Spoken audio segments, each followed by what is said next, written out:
Tonight's lecture, which is the final lecture in this series, deals with Sephardic communities.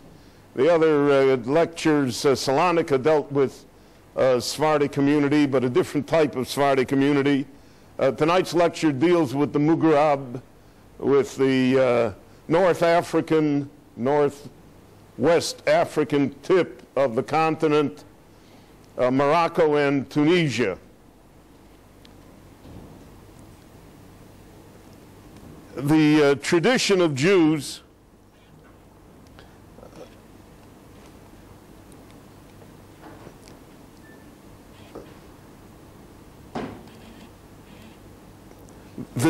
tradition of the Jews was that somehow Jews arrived there at the time of King Solomon, and that there were Jewish communities in what we would call Mauritania at the time of the first temple.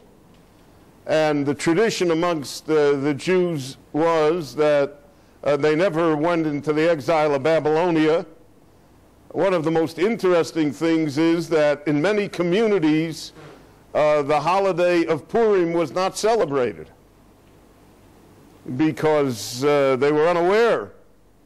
They were there before Purim. And it's a very strange thing. Only later, when the Spanish Jews came after the expulsion from Spain, that Purim, so to speak, became a holiday amongst these certain groups that lived in the Maghrebi, in the western part. It's really Algeria, Morocco, Tunisia. And the Romans had conquered it. The great city of Carthage stood there. And in the Punic Wars, the Romans finally overcame Carthage and destroyed it and colonized it. And amongst the colonists were Jews who came and were active and built Jewish communities in what is today present-day Morocco and Tunisia. The Jews who came under the Romans had connections with the Jews in the land of Israel. It's interesting that Mauritania is even mentioned in the Talmud, not very favorably, but in Yevamos, the Gemara mentions that the people of Mauritania dress immodestly and that they are held up to ridicule because of the fact of their immodest dress. But there was a connection between the Jews in Mauritania and the Jews in Israel and the Jews in Babylonia. When Christianity came and took over the Roman Empire, so then the situation of the Jews worsened considerably in Tunisia and Morocco, and they were subject to all of the persecutions that the Christians visited upon the Jews. And nevertheless, and really the Jewish condition in Morocco was never good, never good.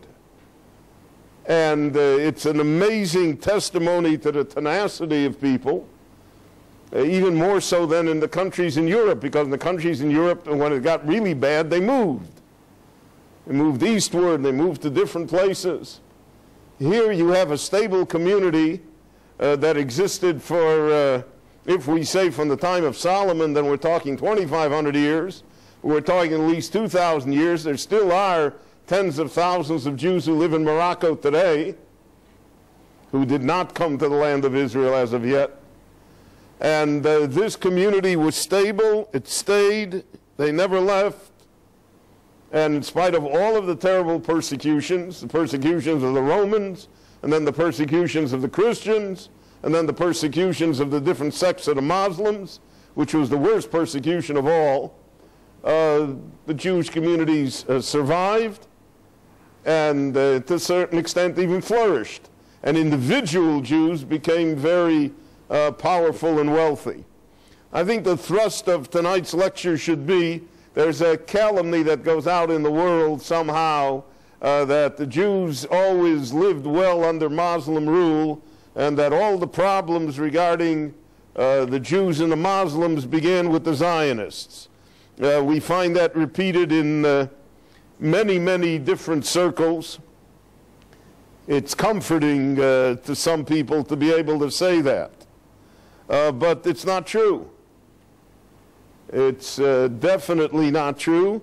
And as we will see here, the Jews were subjected to awful, awful conditions. They couldn't do anything. And yet somehow they were able to survive and prosper. In Morocco, there were different groups of people. There were the Moors, there were the Berbers, there were the Arabs. 3 different ethnic groupings, all of whom didn't particularly like each other.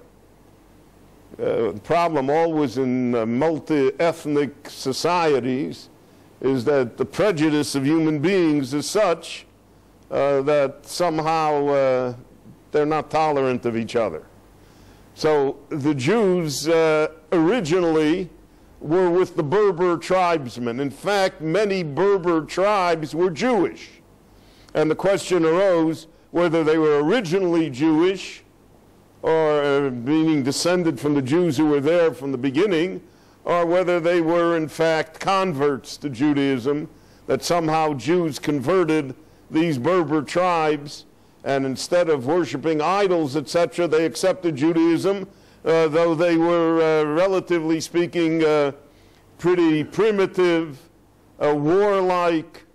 We have a record of a man that a rabbi that visited them, and he said that wherever he went in the Jewish world, he always preached, you know, that Jews should be honest, Jews should be moral. Here he had to preach that Jews shouldn't be murderers, because that was the society. It was a society of blood revenge and a society of constant war amongst the tribes. And the Jews sided with the Berbers. When Islam came, the Jews were almost destroyed by the Christians, but by the 7th century the Muslims came. When the Muslims came, so indirectly the Jews are the ones that helped the Muslims convert all of the tribes in North Africa to Islam, because at least on the surface there are great similarities between the beliefs of the Jews, monotheism, one God, other types of basic ideas, and between Islam. And because of that, therefore, the Jews, the presence of the Jews enabled the Muslims to make great inroads very quickly. And those whom they were not able to convert by persuasion, they converted by other means, by the sword, so that by the early 700s, all of that area is Muslim. Now, the Muslims didn't stop in North Africa, but they crossed the Straits of Gibraltar and came into Spain. And the Jews came with them. Jews from North Africa and also Jews from Babylonia came with them and came into Spain, and they were the nucleus of the great Spanish Jewish community. But the difference between Spain and North Africa was enormous, because the Muslims in Spain were worldly, were educated, went into philosophy and into poetry, were interested in art and architecture. And the Muslims in North Africa remained tribal Muslims. Even though they were Muslim, they remained as though they were the original Berbers and the Moors, and they kept on fighting with each other. The fact that they were all Muslims somehow did not have the effect that it had in Spain. So the Jews in Spain, because they lived in such a cultured society, you know, we always say in Yiddish, wie es Christel zech, azay idel zech. The way it is in the non-Jewish world, that's the way it is in the Jewish world. When Jews lived in cultured society, so they were cultured. The Jews of Alexandria, when I discussed Egypt with you, and the Jews in Spain, whereas the Jews that lived in primitive societies, to a certain extent, remained primitive simply because the environment didn't challenge them, and the environment didn't force them into any sort of improvement. In the year 789, the Muslim rulers founded a dynasty in Morocco under the name of the Idris family, and they conquered Tangier, and they took the Jews who lived there and they employed them.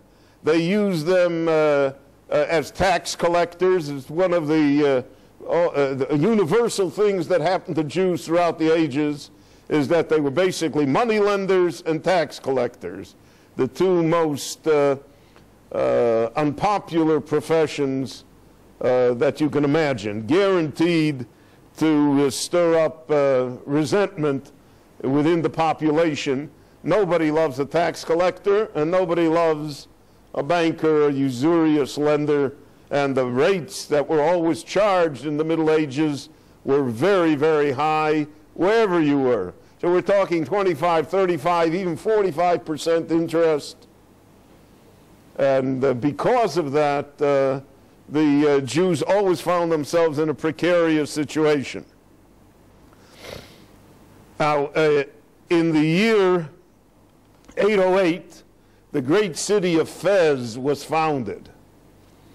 And Fez became a major city in Morocco for the Jews. The other main center was Kairouan, which is Tunisia, Morocco. Now, Kairouan, the Jews came there almost by accident.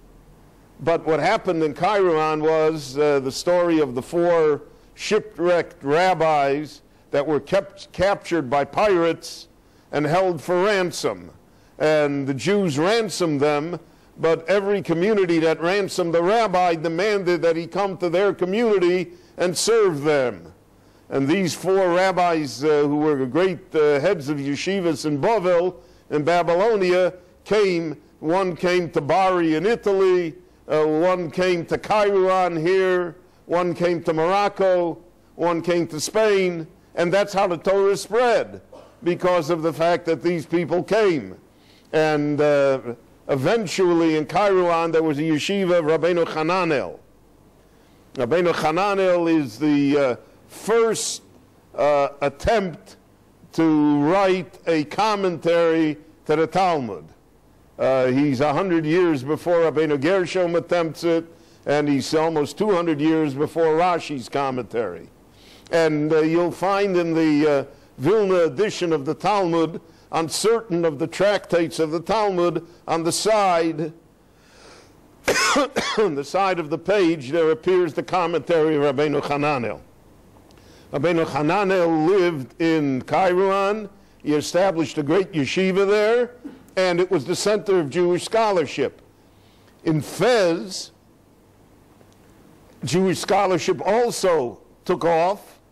Reb Shmuel ben Chofni, who was the great Gaon in Babylonia, his father came to Morocco and helped establish a yeshiva. But the ones that really built Fez was the great Rabbeinu Yitzchok Al-Fasi. Al-Fasi means from Fez, Al-Fasi. And that's the Alphus. And that's the street here in Rechavia.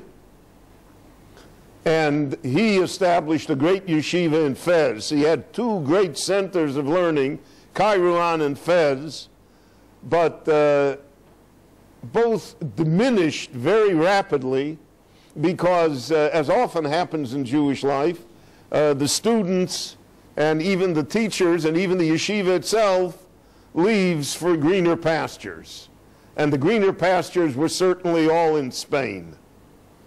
Jews left for Spain. Anyone who had money, anyone who wanted to have a higher education, anyone that wanted culture, anyone that wanted greater Torah knowledge, crossed the Straits of Gibraltar, which are very narrow, and he came to the golden age of Spain.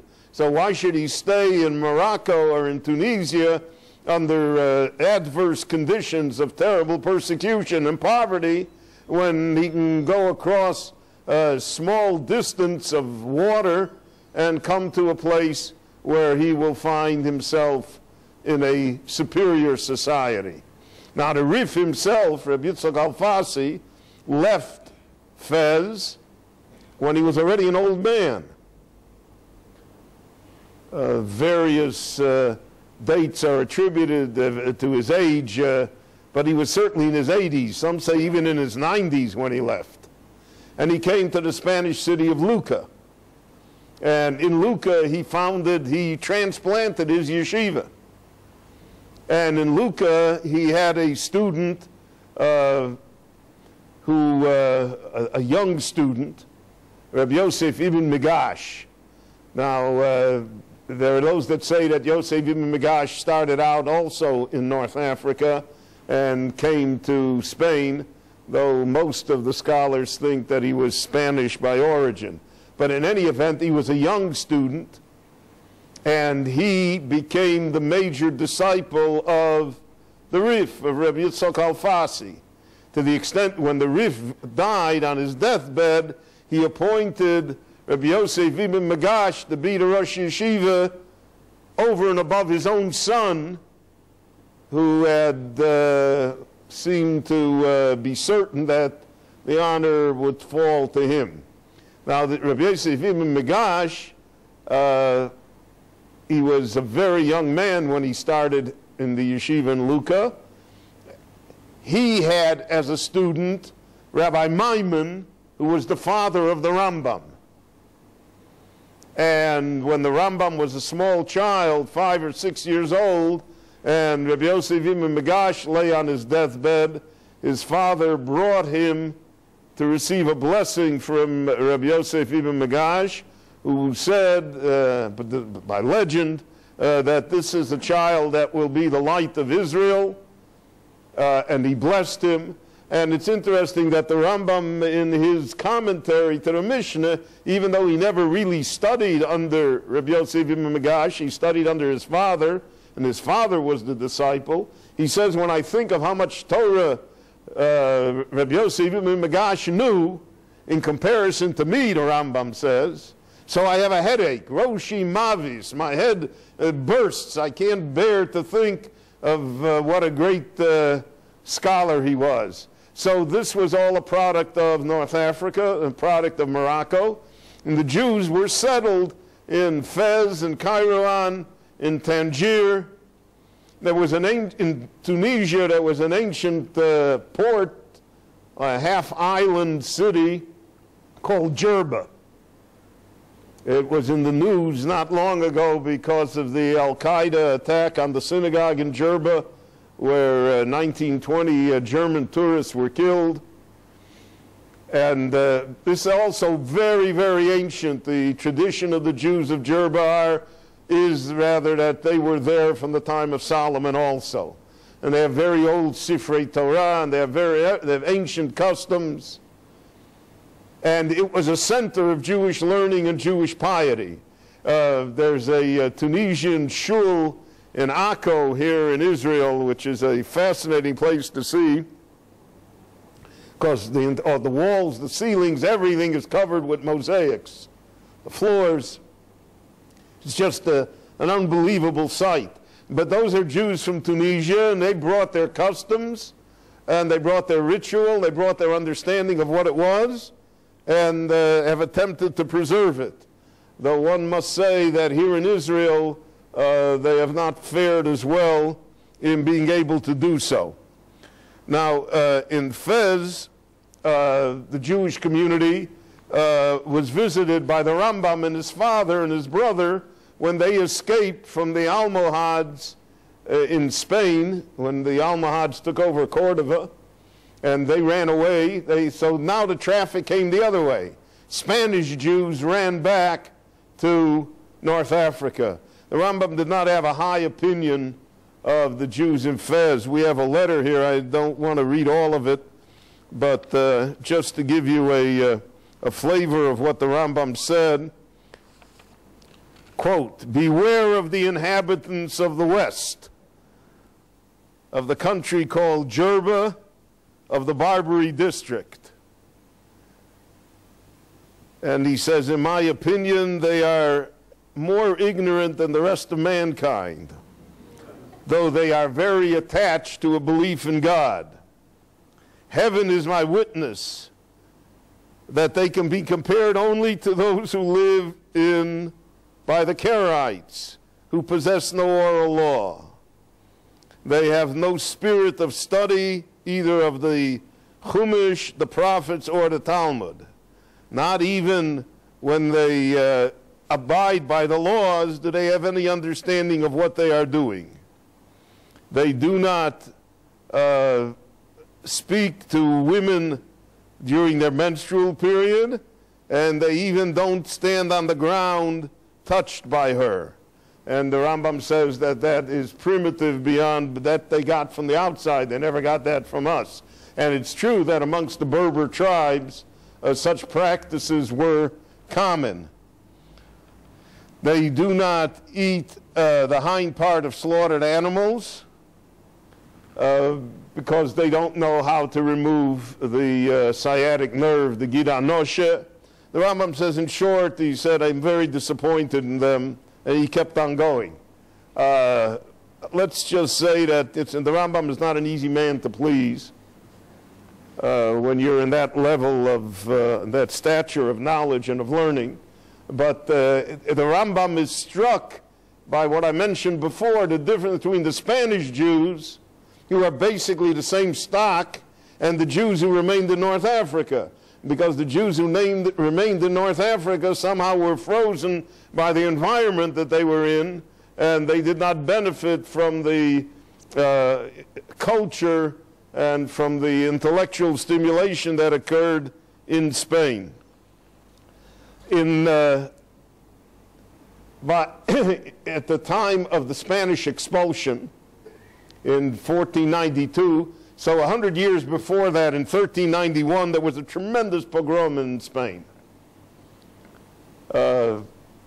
created by Vincent Ferrer and other Christian preachers.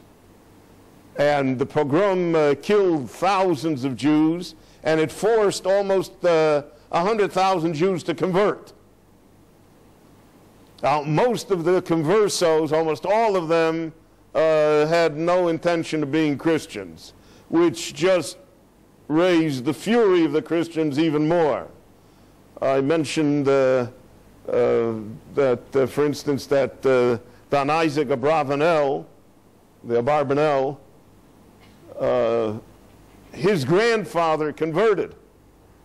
And his grandfather sent Don Isaac's father and the entire family to Lisbon because there they could be Jews. But he stayed in Spain because of the business, and he never resumed his Judaism publicly. Publicly remained a Christian till the end.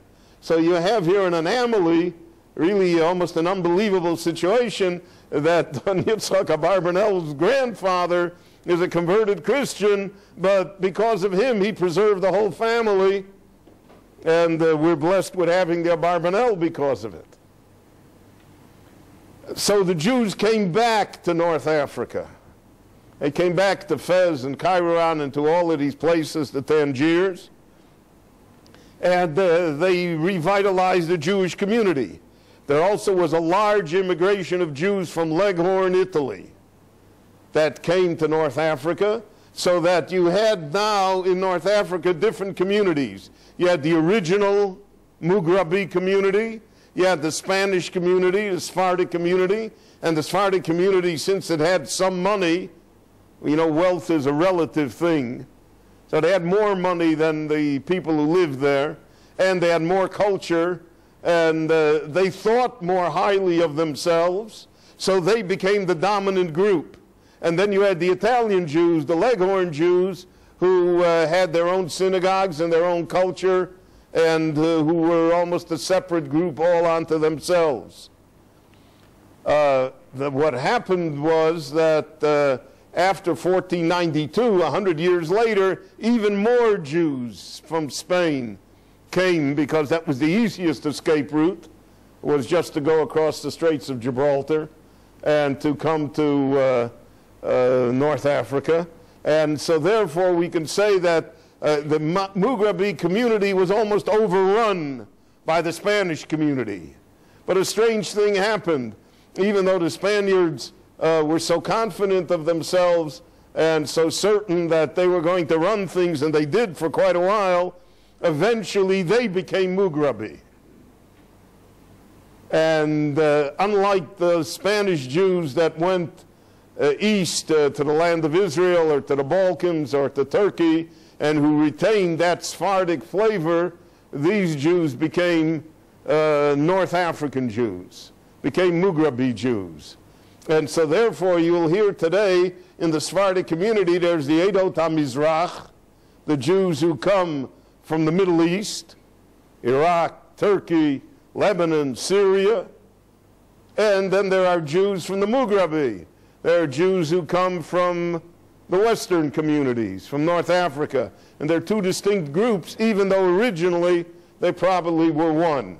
And almost in every neighborhood in Yerushalayim, you'll be able to find Mughrabi synagogues. The Mughrabi have their own Chevra Kadisha, they have their own cemeteries, they have everything. They're all completely separate from the regular Sephardic groups because of their attachment to themselves and to their customs. There was no area in the Jewish world that was affected as greatly by the Shabtai Tzvi false messianism as the Jews in North Africa. Whereas in Europe, the estimates are that 20–25% of the Jews believed. In North Africa, you could say 75–80% believed. And their belief was so strong that even after the apostasy, even after he converted to Islam, the Sabbatean movement was very powerful, it was very strong, it was there, and it led to a great deal of problems within the Jewish community itself. The Jews were so messianic. In 1672, we have a record of a Dutch captain of a ship who came, and he said that on board his ship were Dutch Jews who proclaimed that the long-waited-for Messiah was born in Holland at the beginning of 1672. In other words, they came and they told these Jews, primitive Jews, that the Mashiach was born in Holland in 1672. The Jews, hearing of this good news, made a second feast of Sukkot and held a general rejoicing for 8 days together in honor of the news. But as we all know, it was worse than false. It was misleading to a great extent. The Jews were persecuted unmercifully after the Shabtai Tzvi because the Muslims felt that the Jews, by claiming to have a Messiah, and they claimed that they're going to take the land of Israel back from the Muslims, and they claimed they're going to build a temple on the Temple Mount, and therefore the mosques will have to go. So they felt that the Jews had declared a holy war against them.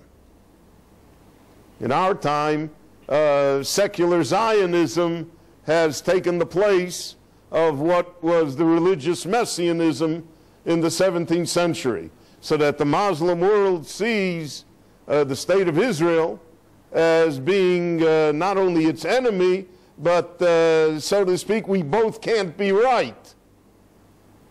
And because we both can't be right, then we're going to prove to you how wrong you are by destroying you. So the Jews in North Africa suffered abysmally at the hands of the Muslims.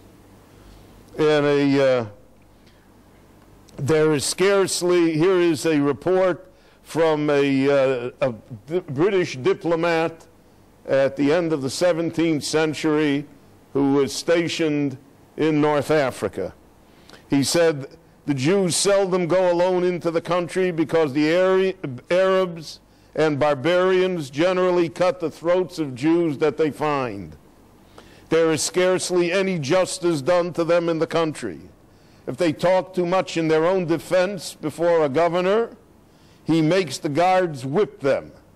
When they bury any of their number, the Arab boys beat and throw stones at them, spit in their faces, and give them 1,000 curses. Among themselves, they exercise wonderful charity towards their poor and attempt to help everyone according to their ability, but their life is miserable. Now, there were rules that were passed that, for instance, in a Jewish burial, all of the pallbearers have to run with the body to the cemetery. You were not allowed to walk, and certainly you weren't allowed to put it in a wagon to be pulled. So you had to run with it. The cemetery was always very, very far out of town. And it was, in essence, running the gauntlet because all the Muslim children were there throwing stones. So, you know, the Intifada is not a modern invention. Tragically so, but it is not a modern invention. The difference is that this time, you know, there is a price to be paid for it, whereas in these countries, nothing was exacted. The only thing that made the Jewish position bearable is that the Muslims were worse to the Christians. And therefore, by doing that, the Muslims brought in the great powers of Europe who were interested in protecting the Christians who lived in North Africa. And when they came, so then they said that they're not only going to protect the Christians, they're going to protect the Jews as well. And that was the ameliorating situation that allowed the Jews somehow to survive. In the year 1731, Great Britain came to the Morocco, Algeria, Tunisia area, the Barbary states as they call them, the British Navy, and the British took over the protection of Christians. The French, not to be outdone by the British, also came, and they said that they're going to protect the Christians. Everybody was fighting over who's going to protect the Christians, so Great Britain said they're going to protect the Jews as well.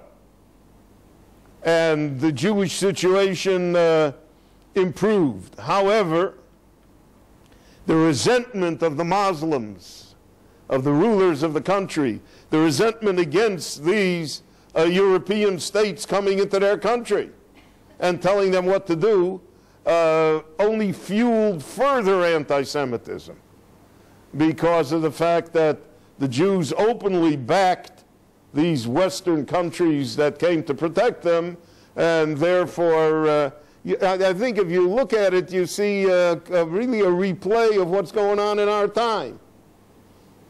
You know, the big Satan, the little Satan, the entire thing that we see in front of us in the Middle East and in the Muslim world, the resentment against the West, against the United States, against Great Britain, and they all see that Israel is part of it, and that Israel supports the West, and Israel is the West, and therefore that further inflames them if they needed any other reason to be inflamed.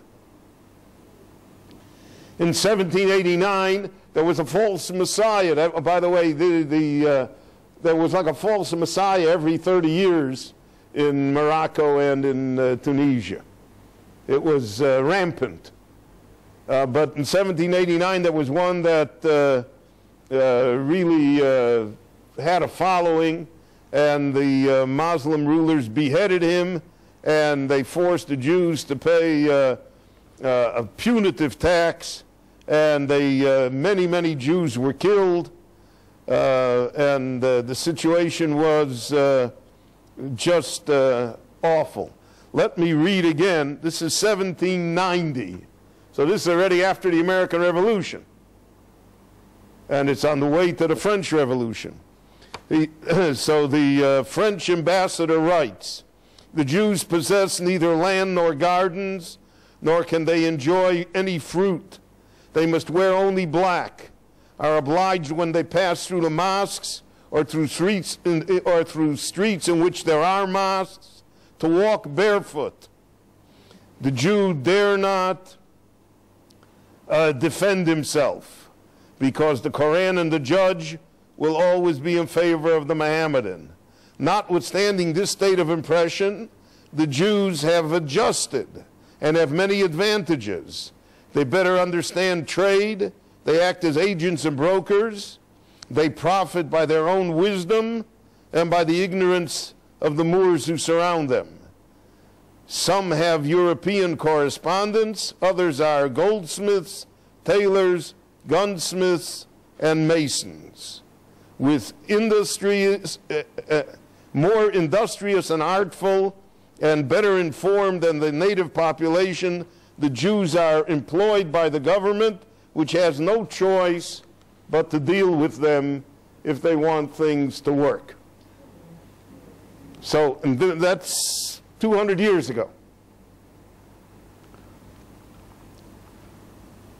Jews were also employed as ambassadors to foreign courts by the Muslim rulers of Morocco, simply because of the fact that they felt that Jews had these international connections, etc., and that Jews spoke languages, and that therefore they would... so you have this, it's really schizophrenic.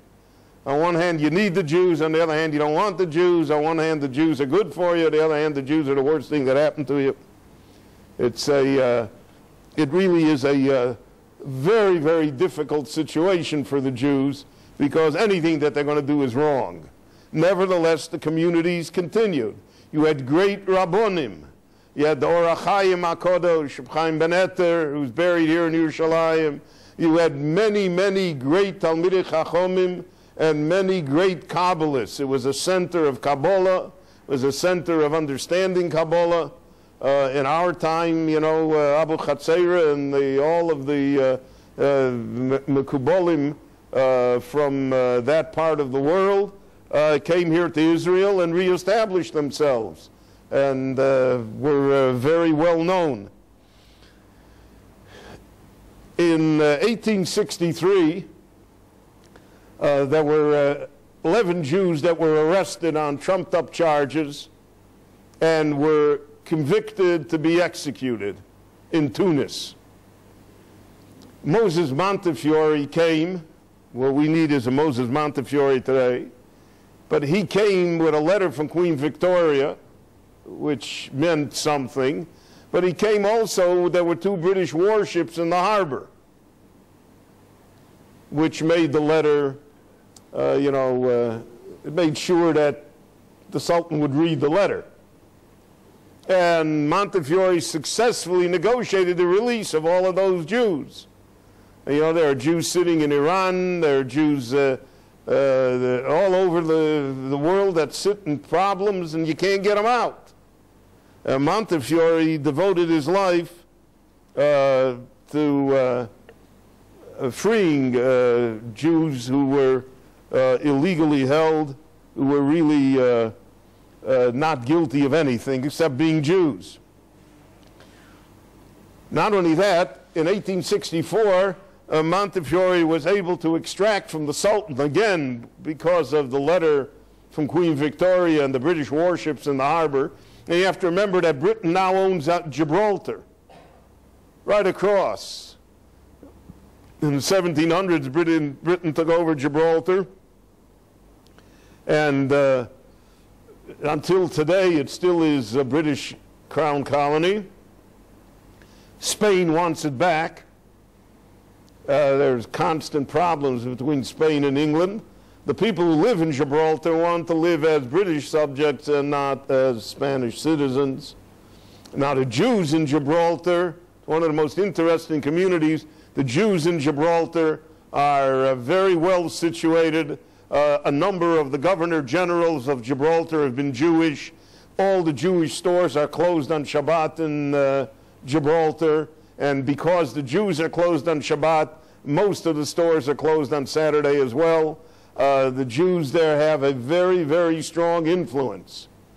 especially the Levy family and other families that are very well known and who really are the backbone of the Gibraltar community. Well, if England is only, 30 kilometers away, with the British Navy sitting in Gibraltar right under the rock, the Moroccan leaders have to pay attention. They have to somehow do something to curry favor with the British. And because of Montefiore, the way to do it was to grant equal rights to Jews. So this is the first Muslim country to grant Jews equal rights, and this happened in 1864. Nevertheless, in 1865 there was a pogrom where 307 Jews were killed, and the ideas of law and justice can be expressed in the Moroccan proverb, one may kill as many as 7 Jews without ever being punished. That was the mindset of the people. So even though if the government is willing to give you equal rights, and the government is willing to say that you should be a citizen, but you cannot change a mindset that's 1,000 years old by signing a piece of paper. And I think that that's part of the problem that we face here in the land of Israel also, is that we can sign all the papers we want, but unless the mindset starts to change, unless people, that one may kill as many as 7 Jews without any punishment, son, here if you go to heaven for blowing yourself up and killing Jews with you, so then no paper is going to suffice, as the civil rights there did not really change the situation of the Jews. In 1767, France also acquired the right to protect its citizens, and France began to penetrate Morocco and Tunisia. And with France came the alliance, the Israelite, the Kol Yisrael Chaverim school system. With it came new schools, Western schools, where the basic language that was taught was French. And that's why most of the Mughrabi Jews know French very well. French is sometimes, if not its first language, certainly their second language. And the French influence was very, very strong. Eventually, Algeria, Tunisia, and Morocco belonged to France. I mean, they were colonies of France. And part of Morocco was a colony of Spain in the 19th and 20th centuries. And the French were very powerful there.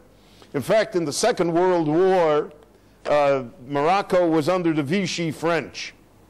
Now, the Vichy French in France cooperated with the Nazis and sent 60,000 French Jews to their death in Auschwitz and other camps. And that was the famous trial of Papon and the other murderers. The French had a great deal of collaboration with the Germans, especially when it came to destroying the Jews. But in Vichy France, in Morocco and Tunisia, the Jews somehow survived. They didn't turn the Jews over to the Germans.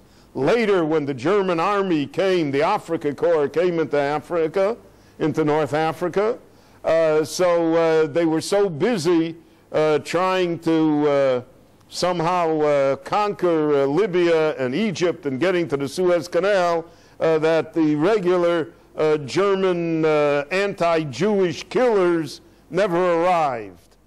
And because of that, the community escaped pretty much unscathed, though many were killed. And later, in the beginning of 1943, when I think it was in June, when the United States and Britain invaded North Africa, so they made a deal with the French, with the Vichy government there, with Admiral Darlan, etc., that the French army that was stationed there would not oppose the invasion. And because of that, they forgot that they were collaborationists. They forgot that they erased the entire past. because they didn't want to have to fight two armies. They just fought the German army. They wouldn't have to fight the French as well. But as far as the Jews were concerned, the period of the Second World War in Morocco and in Tunisia was far better than it was in Poland and Lithuania, because of the fact that the Germans were unable to really do what they wanted to. Zionism and the ideas of the West came, secularism came at the end of the 19th century. They came in the French schools, but they came in Hebrew schools as well. And Zionism was very, very popular. It did not provoke the opposition of the rabbis that it did, let's say, in Eastern Europe. The Chacham in Morocco and Tunisia, if not a Zionist, did not feel that it had to be opposed at all costs, that Jews had to somehow be driven from it. And because of that, therefore, there was a reservoir of support. Nevertheless, till the end, the 20th century, here's a report that was made to the United Nations in 1946 regarding conditions of Jews in Morocco. Nowhere in Morocco does the Jew receive common justice. From the cradle to the grave, he is despised and vituperated, an apology being necessary even for an allusion to him in polite society. Every possible indignity is heaped upon him, and he enjoys neither social nor civil equality with his neighbors. They tolerate him only because he has rendered himself indispensable and knows how under the most unfavorable of circumstances to contribute to society, which he is always ready to do, and of which he may ultimately be despoiled of his wealth by powerful officials. He is known as a dhimmi, or tributary, since he is only tolerated on that basis, and special contributions are wrung from him on every possible occasion. Now, I think that if we have this background, we can understand our brethren that come from Morocco and Tunisia better because of the luggage that they brought with them, and because of the baggage of such an experience.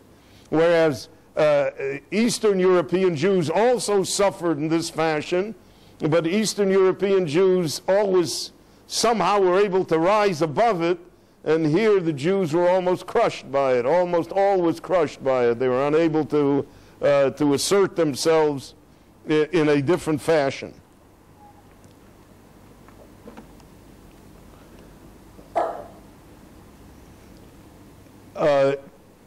Even though polygamy was permitted in the Maghreb, it was never common, and they permitted it only if the first wife granted permission. The study of the Talmud and of Jewish texts was far different than it was in Eastern Europe, had different emphasis, and much of it was done by rote, and much of it was done by memory. But there were great, as I mentioned, there were great rabbis, great rabbonim. Now here in Israel, there was a Rabbi Getz of blessed memory, who was the Rav of the Kotel Maravi. His son was killed in the 1967 war at the Kotel, and he later was appointed as the Rav of the Kotel. And he served for, I think, 30 years almost as the Rav of the Kotel. If you ever saw him, so he had this great white spodek shtreimel, which is what the Tunisian Rabbonim wore, and the white gowns and the white cloth. And he was really a charismatic, mysterious figure, and he was extremely popular, and he's probably the only Tunisian rabbi that rose to such a stature here in the country. In 1950, after the war and the defeat of the Arab armies, the Jews were forced to leave Morocco and Tunisia. 90% of the Jewish population left. A few 100,000 of them came here all at one time. When they came here, they suffered terrible indignities. They were placed in mabarot, in transient camps. But worse than that, their faith was taken from them, their culture was taken from them. They were really subjected to brutal Ashkenazi discrimination. And to a certain extent, that experience has not been forgotten. I think it's the basis for the Sephardic political parties, and it's the basis for still that there is not the unity in our camp between these sections of Jewry that there should be. As I mentioned, there were Jews that remained in Morocco and remain in Morocco until today. I myself was in the shul in Tangier. There still are 400 Jews there. The shul still operates, though the shul is hidden in a small alleyway, has no public presence whatsoever. You say, well, why did Jews stay? I don't know why Jews stay, but they do. There are quite a few thousand Jews that are still in Morocco. The king, Hassan, has protected them. After the '67 war, there were great riots. After the 1973 Yom Kippur War, there were great riots. There were riots not long ago after the beginning of the Intifada. But the government has always attempted lately, in the last decade, 2 decades, to protect the Jewish population from the mobs of the Muslims. There are Jews that live in Fez. There are Jews that live in Tangier. There are Jews that live in the entire area in Casablanca, all over, but in small numbers and with a very, very low profile. I was told a story regarding a certain great Jewish family that came from Morocco and then emigrated to the West, and the family made a tremendous amount of money. Were very, very wealthy. So that when but they were friends with the King of Morocco because the family was engaged in business with the king. Their father was engaged. They went to school, the same private school that the king went to when he was a child. So that when it was the 25th anniversary of the king, they came to him and they offered that they were going to build 2 Jewish schools in Morocco, one for boys and one for girls, and name it after the king. And the king, the story is that the king told him, he said, "Are you crazy? You're building it in Morocco?" He said, "Build it in Jerusalem. What are you building it in Morocco for?" And they did build it in Jerusalem, here in Katamon. And there is a boys' school and a girls' school, and there's a plaque there on behalf of the King of Morocco, who inspired them to, you know, sometimes Jews don't figure it out themselves. You need a little help from the outside as to, you know, what the right thing is and where it should have been done, where it has a place. So the communities, those great communities are gone. It's an aging population. It's a population that has, Chabad is there. Chabad has done the most to keep the communities alive. And after the Second World War, there were hundreds of Moroccan young men that were brought to American yeshivas. They were brought to Chaim Berlin and Torah Vodaas in New York. And many of them occupy major roles in Jewish life in the United States. The Mir Yeshiva, Rabbi Kalmanovitz brought a whole group of Moroccan young men. But in Morocco itself, there is really very little that can be done. And eventually, most of Moroccan Jewry exists here in the land of Israel. And it's a large group, a strong group, and it's still finding its way. So the story is not over.